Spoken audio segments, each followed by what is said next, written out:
लोकनेते स्वर्गीय अशोकरावजी भांगरे साहेब यांच्या 61वा जयंती महोत्सव सोहळा व भव्य शेतकरी मेळावा ज्यांच्या उपस्थितीमध्ये हा कार्यक्रम पार पडत आहे।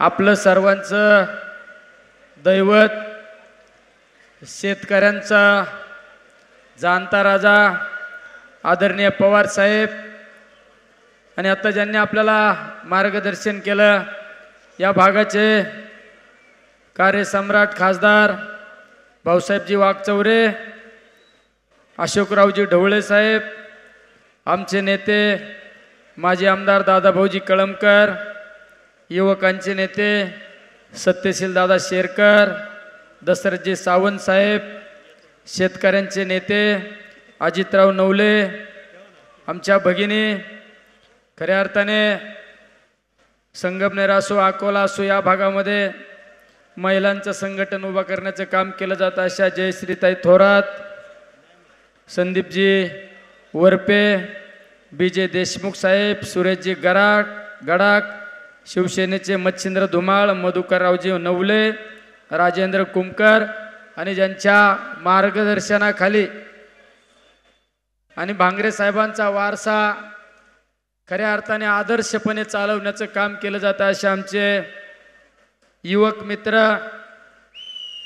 अमितजी भांगरे, आमच्या सुनीताताई भांगरे आणि सर्वच समोर बसलेले आमचे तरुण सहकारी, आमचे ज्येष्ठ नागरिक आणि आमच्या महिला भगिनी, आज या ठिकाणी मी खऱ्या अर्थाने या सर्व मायबाप जनतेला धन्यवाद देतो।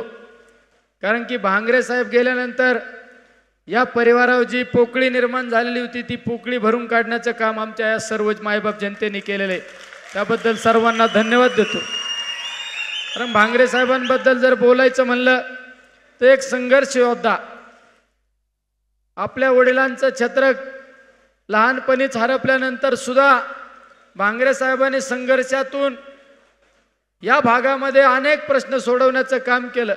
नेहमी सर्वसामान्य जनतेचं नातं असणारा हा आपला नेता आपल्यातून गेल्यानंतर त्याच पावलावर पाऊल ठेवून आमच्या अमित आणि आमच्या सुनीताताई त्या ठिकाणी काम करतात या मतदारसंघामध्ये आणि अतिशय प्रामाणिकपणे आपल्या जनतेचं नातं सर्वसामान्यांसाठी आपण काहीतरी केलं पाहिजे, आमच्या आदिवासी बांधवांसाठी काहीतरी केलं पाहिजे, आमच्या शेतकऱ्यांसाठी काहीतरी केलं पाहिजे या भावनेने काम करणारे आमच्या भांगरे परिवार आणि त्या भांगरे परिवाराच्या एक आधारवड म्हणून अशोकराव भांगरे साहेबांचा 61वा या ठिकाणी जयंती महोत्सव आपण साजरा करत आहोत। आणि त्या जयंती महोत्सवासाठी देशाचे नेते आदरणीय पवार साहेब या ठिकाणी उपस्थित आहे। इतकं बिझी शेड्यूलमधून पवार साहेब या ठिकाणी उपस्थित आहे, कारण पवार साहेबांचं आणि अकोल्याचं एक वेगळं नातं आहे। आणि पवार साहेब आल्यानंतर पाऊस आल्यावर तुम्ही समजायचं काय होतंय। अरे या पावसाने 2019ला इतिहास बदलून टाकला आणि आता याच अकोल्यातल्या पवार साहेबांच्या सभेतल्या पावसाने 2024चा इतिहास बदलणार आहे। ही काळ्या दगडावरली पांढरी रेष आहे। अरे शेतकऱ्यांचा आधारवड ज्याने कृषी मंत्री पदाची जबाबदारी घेतली आणि न भूतो न भविष्य असं 72,000 कोटी रुपयाचं कर्ज माझ्या शेतकऱ्यांचं माफ केलं ते पवार साहेब।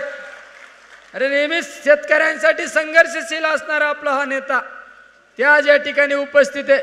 त्यामुळे आज मी खऱ्या अर्थाने आपल्या नगर जिल्ह्याच्या वतीने पवार साहेबांना धन्यवाद देतो की ज्या परिवारावर आज काहीतरी आघात निर्माण झाला त्या परिवाराच्या पाठीशी आपण खंबीरपणे उभे राहिले पाहिजे ही भूमिका ठेवून आज पवार साहेब या ठिकाणी उपस्थित आहे।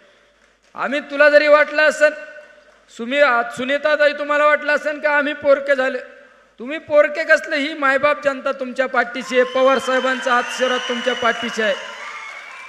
आणि पवार साहेब एक परिचय आहे हे सगळ्यांना माहिती आहे। माझ्यासारखा माणूस विमानच माहित नव्हतं तर डायरेक्ट दिल्लीत नेऊन बसावला। अरे पवार साहेब ही वेगळी ताकद आहे आणि हा तालुका सुद्धा आदरणीय पवार साहेब आणि आदरणीय थोरात साहेबांवर प्रेम करणारा तालुका आहे। त्यामुळे तुम्ही काही काळजी करू नका. पवार साहेब म्हणजे परीस कोणाला पण भेटत नाही. ज्याला स्पर्श करतो ना त्याचं तर फार डायरेक्ट होत्याचं नव्हतंच होतं, आणि ज्याच्याकडे अशी नजर होईल ना तर डायरेक्ट घरी. मला आज या ठिकाणी खऱ्या अर्थाने पवार साहेब या ठिकाणी उपस्थित आहे. आणि माझ्या सर्व शेतकऱ्यांना विनंती आहे, आमच्या काही शेतकरी तरुण मित्र साहेब या ठिकाणी अनेक दिवसापासून दुधाच्या संदर्भात आंदोलन करतात. कोतुळमध्ये आंदोलन चालू आहे. साहेब, आपल्याला या माझ्या शेतकऱ्यांसाठी आपल्याला या पुढील कालखंडामध्ये आपल्याला लढा उभा करायचा आहे. दुधाची दरवाढ असू, शेतीला हमी भाव असू, त्यासाठी आपल्याला या कालखंडामध्ये आपल्याला लढा उभा करून शेतकऱ्यांना कसा न्याय मिळेल यासाठी आपण निश्चित या ठिकाणी या पुढील कालखंडामध्ये प्रयत्न करण्याची आवश्यकता आहे. त्यामुळं मी अधिकचा वेळ घेणार नाही, कारण पवार साहेबांना बोलायचं आहे. मी आमच्या संदीपरावला म्हणलं मी काय बोलत नाही, ते म्हणलं तुम्ही नाही बोलले तर जुळायचं नाही. त्यामुळं परत पुन्हा एकदा सर्वांना धन्यवाद देतो. पाऊस चालू असताना सुद्धा इतक्या संख्येने या ठिकाणी उपस्थित आहे.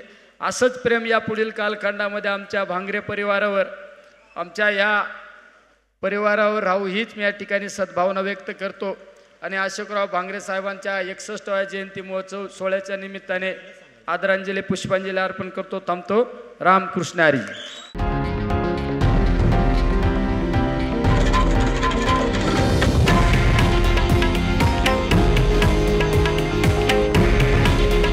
हे आहे देशातील नंबर 1 न्यूज नेटवर्क आणि आपण पाहत आहात TV9 मराठी. काळजी तुमची, हित महाराष्ट्राचं.